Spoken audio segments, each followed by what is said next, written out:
Home stay यानी घर जैसा माहौल आपको मिलता है अगर आप अपने घर से बाहर कहीं दूर घूमने जाते हैं।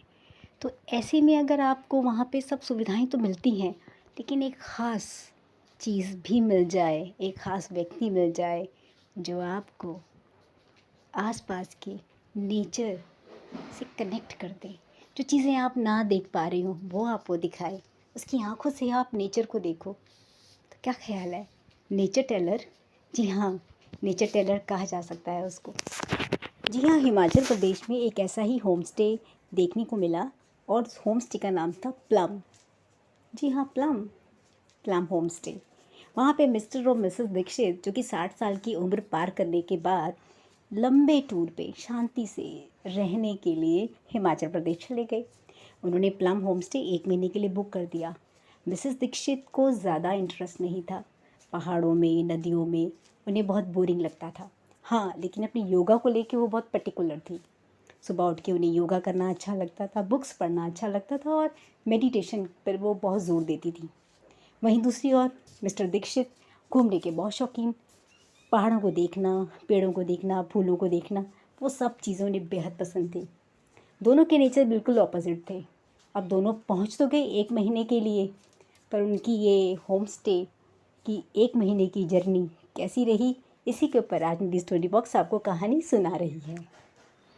यूँ तो दीक्षित फैमिली ने कई बार हिल स्टेशंस घूमे थे और उनको पसंद भी था पहाड़ों को, बर्फ़ को, नदी को, फूलों को, हरियाली को देखना बहुत अच्छा लगता था, उनकी आंखों को सुकून देता था। लेकिन इस बार प्लम होम स्टे में उन्होंने एक अलग ही चीज़ एक्सपीरियंस की जो पहले कभी नहीं की।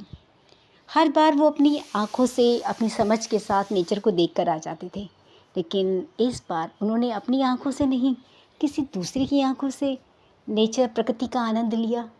और ये थे मिस्टर रमेश, जो कि नेचर टेलर थे। ये ऐसे नेचर टेलर थे कि ये गौरव के फ्रेंड थे और गौरव के होम स्टे में उन लोगों की मदद करते थे जिन्हें नेचर में रहना बोरिंग लगता था, और वो उनका इंटरेस्ट क्रिएट करते थे, उन्हें बताते थे, उन्हें वो चीज़ दिखाते थे जो वो देख नहीं पाते थे, वो ब्यूटी उन्हें दिखाते थे जो वो आसपास ढूंढ नहीं पाते थे। तो ऐसे ही मिस्टर और मिसेस दीक्षित रमेश के इस थॉट के साथ बहुत ही इम्प्रेस हुए और उसी के थॉट के साथ उन्होंने अपनी 1 महीने की यात्रा पूरी की। रोज़ शाम को नदी के किनारे रमेश उन्हें लेकर जाता और नदी के साथ साथ वहाँ जो पत्थर पड़े होते थे, मैम को पैदल चलाता, उनका एक्यूप्रेशर हो रहा था, बहुत ही आनंद आ रहा था। नदी को उन्होंने ऐसे पहले कई बार बहते देखा था, लेकिन इस बार नदी के बहाव में उन्हें बहुत सारी चीज़ें, अपने दुख, अपनी टेंशन्स, अपना स्ट्रेस, सब कुछ उन्होंने नदी के साथ बहा दिया और बिल्कुल निर्मल मन से वापस आए। पहाड़ों को देखते थे। इससे पहले कई बार पहाड़ देखे हैं और यंग एज में तो ट्रैकिंग भी की है, लेकिन इस बार जो पहाड़ देखे, ऐसे लगा साक्षात ईश्वर खड़ा है उनके सामने। पहली बार उस चीज़ को वो महसूस कर पाए। नेचर, प्रकृति सच में ईश्वर की सबसे बड़ी देन है और सचमुच साक्षात वो ईश्वर का ही एक दर्शन है। यह जो एक्सपीरियंस उन दोनों ने लिया, वो ज़िंदगी भर याद रखने वाले थे और उन्होंने इस बात को सबके साथ शेयर किया। सच में कई बार कुछ चीज़ें हम नहीं देख पाते, लेकिन किसी दूसरे की आंखों से देखने से बहुत सी चीज़ें, बहुत से अनुभव हम ले सकते हैं।